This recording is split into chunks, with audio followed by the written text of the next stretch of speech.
Head. Yep. One last thing real quick here. Let's make sure people understand something about this little song and dance that the Republicans and the Democrats just put on over this budget.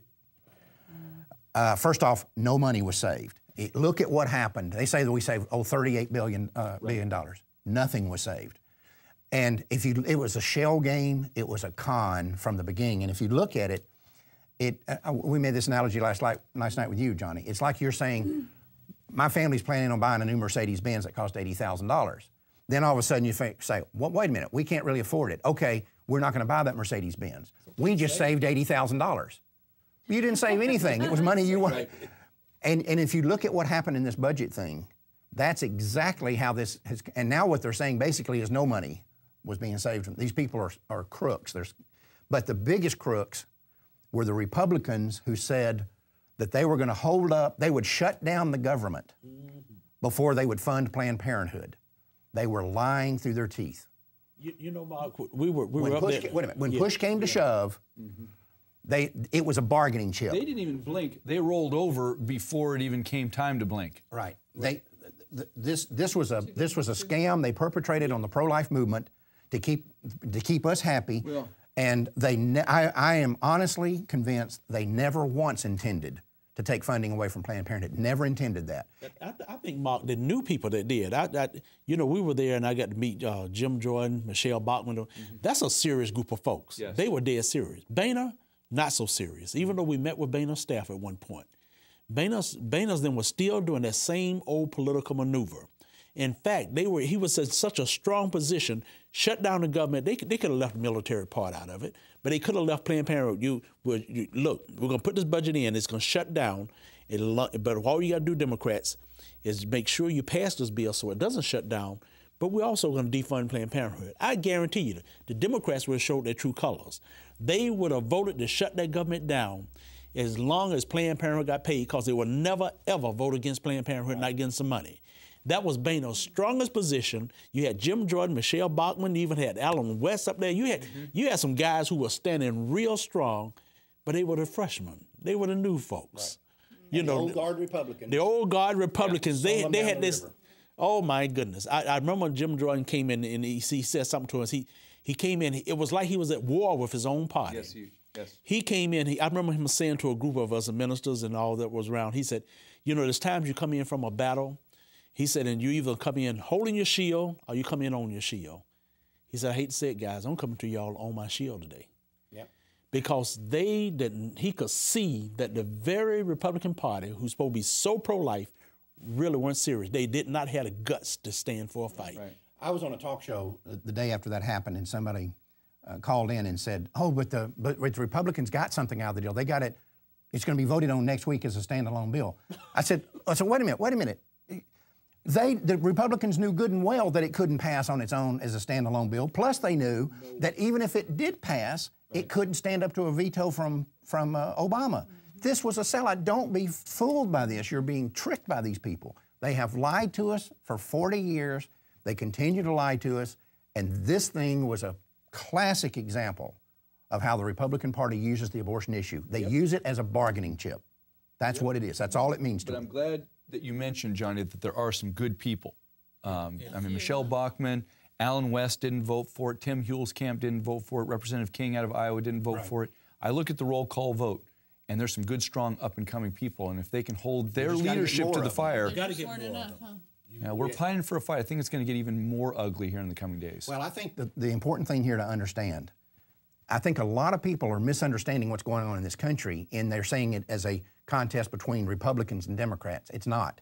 It's a contest between God-fearing, conservative, Christian principled people and those who aren't. And a lot of those who aren't are Republicans. And a lot of they're career politicians. Right.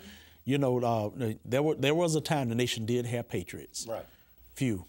Not of the 535 people in Washington, I tell you. I still say William F. Buckley wasn't my favorite hero. I think he had a lot of problems as far as a conservative goes. But one of the most brilliant statements I ever heard anybody say was something he said, talking about the 535 members of Congress. He said, I'd rather have the United States government being run by the first 535 people in the phone book than the 535 people that are in Congress. And you know what? That hits the nail on the head right there. I don't think you could take a large city phone book anywhere in this country and pick out the first 535 people in it and not find people that got more common sense than what these people up here have. And certainly more principles and more character, right? Thanks. We'll be right back.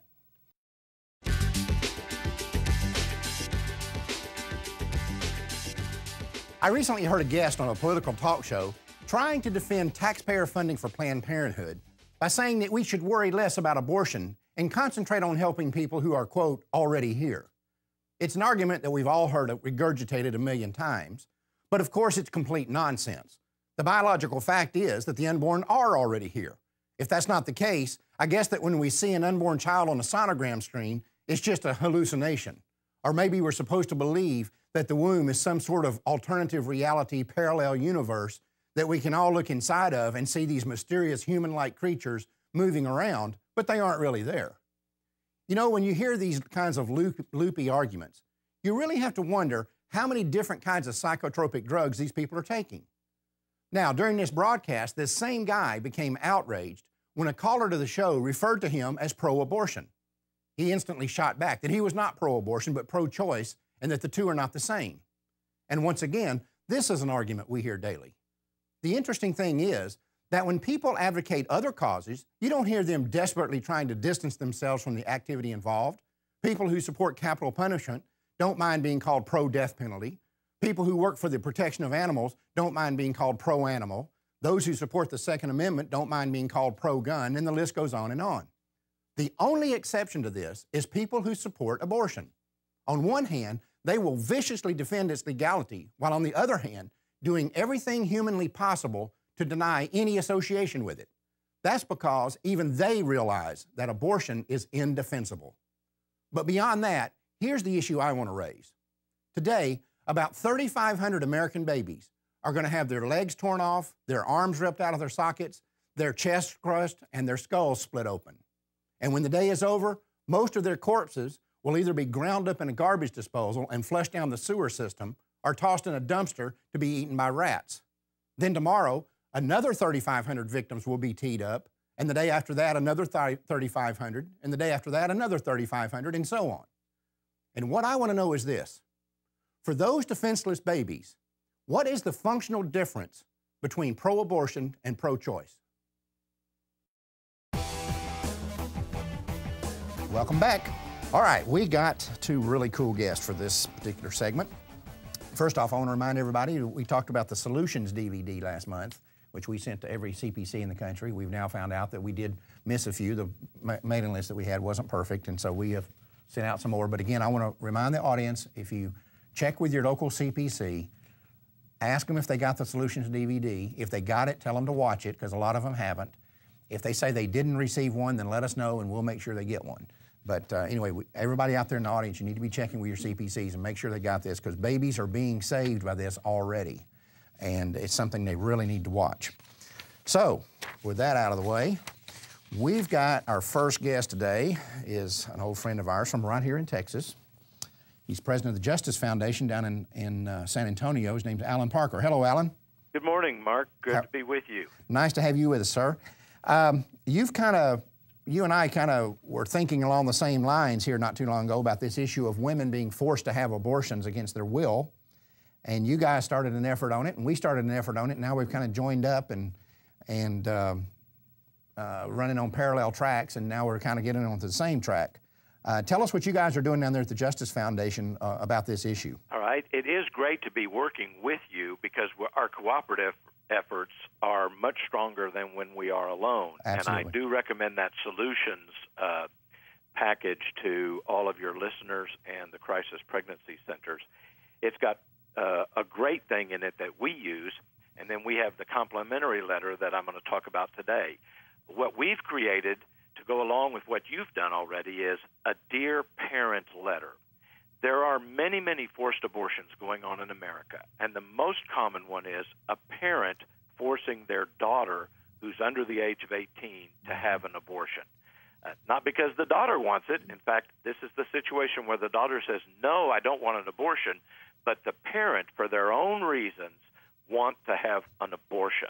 And that is illegal, and we have put together a very nice letter to the parents that can be given to them that backs them off, and this letter itself has saved many, many babies already just since last fall when we introduced it for the first time. Yeah, now let's make sure people understand that your letter and the letter that we created have two entirely different purposes and go to two entirely different audiences. Ours goes to the law enforcement people in the community, Child Protective Services, and to the abortion clinics, and putting them on notice that if they do abortion on a girl who says she's being forced to do it, that they're in violation of the law.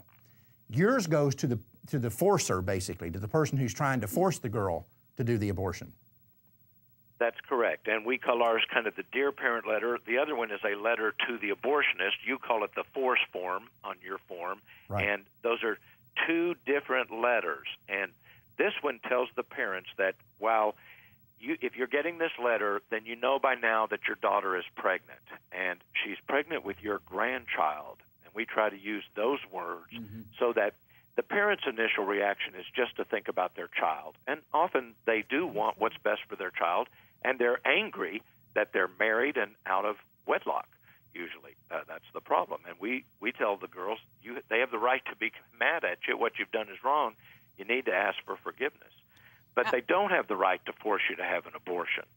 And we tell the parents that there are important new legal rights that your minor daughter now possesses as a mother that you should know about.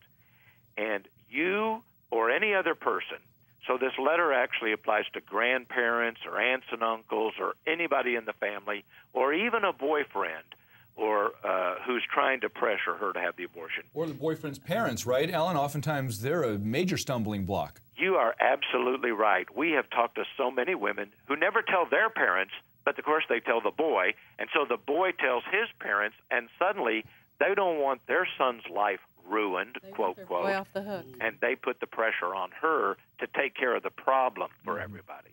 Now, Alan, what are some of the liability and criminal consequences that parents could face for forcing their child to get an abortion, especially boyfriend's parents? All right. This letter actually uses Roe v. Wade against the forcer of abortion because even under Roe v. Wade, whose choice is it supposed to be? The woman's. That's the whole theory of Roe v. Wade, that it's the woman's choice. It's why in every state in the union, a girl can even go to court and get a judicial bypass to have an abortion without her parents even knowing about it because the Supreme Court has said it's her right, not her parents. Therefore, it is fetal homicide, child murder, for someone to force a girl to have an abortion. Because in order for an abortion to be legal, it has to be with the voluntary, independent, informed consent of the woman. And if it's not her consent, then it is child murder. We have case law to that effect in Texas even that we cite in this letter, but it's the same everywhere. It's a violation of the Federal Unborn Victims of Violence Act. Wow. Many people know that as Lacey and Connor's law, where the husband shot his pregnant wife and he was guilty of 2 murders. This is the same thing. The only person who can legally murder a child in the womb is the mother of that child and an abortionist that she gives fully informed, independent, voluntary consent to. And Otherwise, it's a murder. Alan, that applies to a minor child, right? That is absolutely true. Bellotti v. Baird is the name of the U.S. Supreme Court decision that gave that right to minors. Now, let me make it clear to your audience, no one should have the right to have an abortion. We are totally, absolutely opposed to abortion. No one should be forced to make these decisions and play God. We should be protecting life. And in this situation, we're able to do that for the young girl who's pregnant. We're able to say, you're a mother, you want to save your child, either because you want to raise the child as your own or place the child in a loving home for adoption. Either one of those choices are the girl's choice, but parents give a number of things. And our letter kind of goes over the most common things parents say. Number one is, if you have this baby, I'm kicking you out of the house. That's kind of the ultimate big threat. And that's illegal. It is absolutely illegal. Yeah. Every state gives the parent the duty by law to care for and protect and provide for their child. That's the duty of custodial care. And you can't just get rid of that because you don't want the baby. Our letter says you do not have to support her child, but you do have to support her just as she has to support her baby in the womb. Right.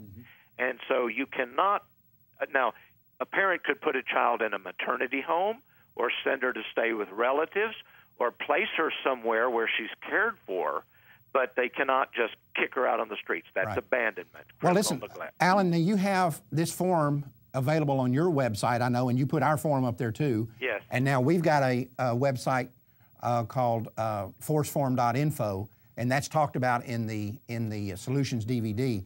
But give people your website, and we'll post it up on the screen so they can get this form to use at their CPC. All right, we're the Justice Foundation, so our website is www.thejusticefoundation.org. Okay. And they should click on the Center Against Forced Abortion, and they have all these forms, including your form, this parent's letter, and some other resources that are on the list too. Well, great. Well, listen, this yeah, it is good stuff, and it's just another tool that we're trying to give to the crisis pregnancy centers out there who are on the front lines talking to these young girls and you know, you keep referring to them as women, but some of these girls we're talking about are 12 years old. They're not women. Yes. They're children. But they are the ones who have the right to make this decision under the law. Right. And let me say, this is also great for youth ministers, social workers, school counselors, anybody who works with youth. We are now getting youth ministers who are aware of the letter, and they call us because they hear about girls being forced. The other reason to tell the kids in the high schools, they hear when their friends are pregnant and their parents are forcing them to abortion. A high school girl could give this to her friend and say, give this to your parents. They can't force you to have an abortion. That's great. Well, thanks for joining us, Alan, and we're going to put that website name back up on the screen again so people can start getting a hold of you guys and getting that form.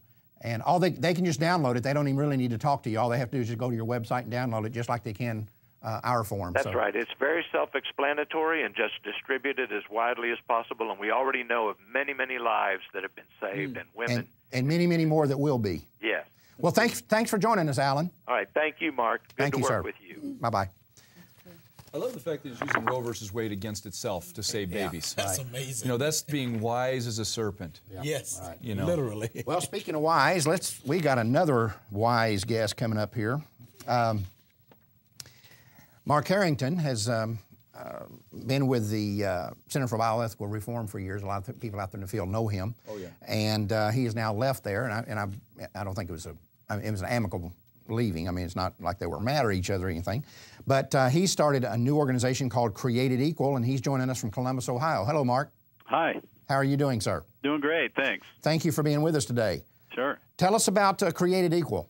Well, Created Equal, you know, the words, of course, you know, are found in the Declaration of Independence and are restated by Dr. Martin Luther King Jr. on the steps of the Lincoln Memorial in his famous I Have a Dream speech. And I think the words Created Equal summarize the pro-life message quite well, and that is that abortion, if you distill it down to its foundation, is simply age-based discrimination. And Dr. King said that men should not be judged by the color of their skin, but by the content of their character, and that we shouldn't discriminate based on age, whether they're born or preborn. So, you know, Created Equal plays well because the left likes to use the equality issue for everything other than abortion. Right. And, of course, we believe that we are created in God's image, so it implies a creator. So that's why we use the name as the new organization. Well, let me ask you real quick, and then I want to go on to another thing that you were involved with, something down at Florida A&M University. But real quickly, how is what you guys are going to be doing different than what you were doing with the Center for Bioethical Reform?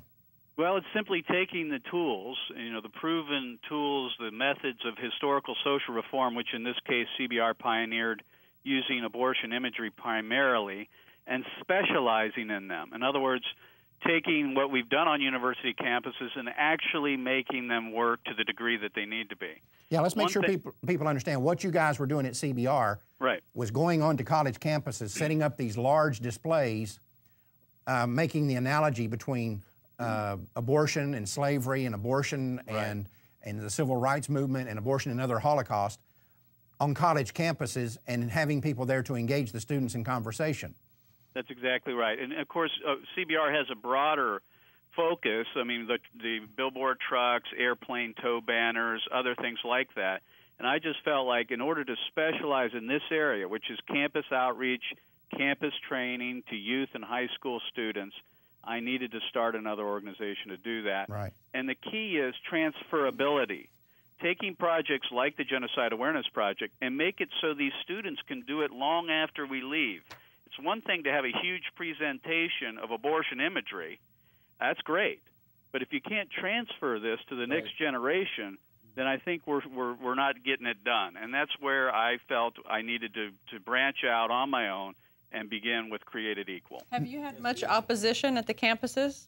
All the time, of course. I mean, Troy will attest to the fact that once you show an abortion image, it changes the whole discussion. And students get upset about that because now they can't rely on their old presuppositions that it's not a baby or abortion's not an act of violence that kills a baby. Now, recently, you guys put on a program down at Florida A&M University. And, Johnny, am I right? Florida A&M is the largest African-American university in the country? I don't know if it's the largest in the country, but it is huge. I think L.E.A.R.N was telling me it was the largest. Yeah, but it is huge. But anyway, Mark, you guys had L.E.A.R.N. Childress, who, of course, is one of the people in Maafa 21 and associated with Johnny with L.E.A.R.N., come down and give a speech, and they showed Maafa 21.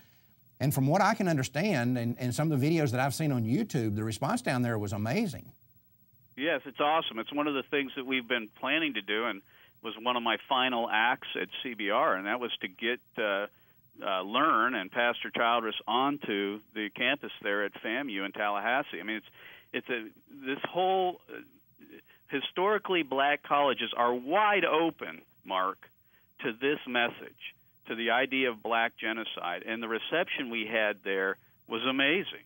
And if you know, and so I think there's a whole group of historically black colleges that we ought to be taking the message of black genocide to. Well, I saw a couple of DVDs that were or videos on YouTube that were shot down there, and this young black woman was saying, you know, I was pro-choice before I saw this movie, and now, you know, this has turned me completely around. And we saw one of the things that was interesting was I haven't seen it. Carol here in my office was telling me about it. A reporter for a local news station there was fanning herself with a copy of Maafa 21, and we just apparently had a really good response down there. L.E.A.R.N. came back and said it was really fantastic what went on down there, and that's kind of what we're seeing at black college campuses all over the country. That's great synergy. I mean, with Maafa 21, and then you follow it up with the Genocide Awareness Project and Black Genocide, and you get L.E.A.R.N. on the campus. I think it's a great program, and I'd like to see it go, you know, beyond the university there in Tallahassee at FAMU, and all the historically black colleges would begin to see this kind of thing being presented on their campus. Yeah, the local reporter's name was Jessica Green, and while they were talking to her, they actually panned to another young girl there on the campus who was wearing a T-shirt that said "Stop Funding Racism," and even this reporter apparently was blown away by kind of the imagery that was going on and how impacting it was. So that was a really good event down there. You guys really did a good job, apparently. Well, I'm looking forward to doing more of it. Yeah, we've got to get this message spread out to more black colleges. And you know, that's one thing I really appreciate about you, Mark, is, you know, Dr. Jeff Myers wrote a book called Passing the Baton. And I don't know if you read that, Mark Harrington, but what he's doing is exactly what Jeff Myers said, is to pass on our knowledge and our strengths and our passion to the next generation. And I know Mark is doing that on college campuses. He has a leadership institute as well. And I just can't commend you enough. You're one of the hardest working, brightest, most articulate people in the pro-life movement. We really appreciate you, Mark. Well, I appreciate it. And the check's in the mail, Troy. Right. Well, and a couple zeros. Yeah. And you know, Mark, I was talking to Mark Crutcher's daughter, Sheila, at one point, and she was explaining to us college students really, they love justice. And that's so crucial for them. And I think not only on the black college campus, but across the nation now, the GAP projects was so successful, and y'all have done a wonderful job. And to hear you taking this thing to another level and making it more agile, and doing a whole created equal, that justice, I think is going. I think the young folks not only going to grab, but I think they're going to run with it. Well, and, we want to reach more campuses faster. We want to reach more students quicker. That's the idea. It's got to be agile. It's got to be quick. It's got to be flexible. We got to transfer these projects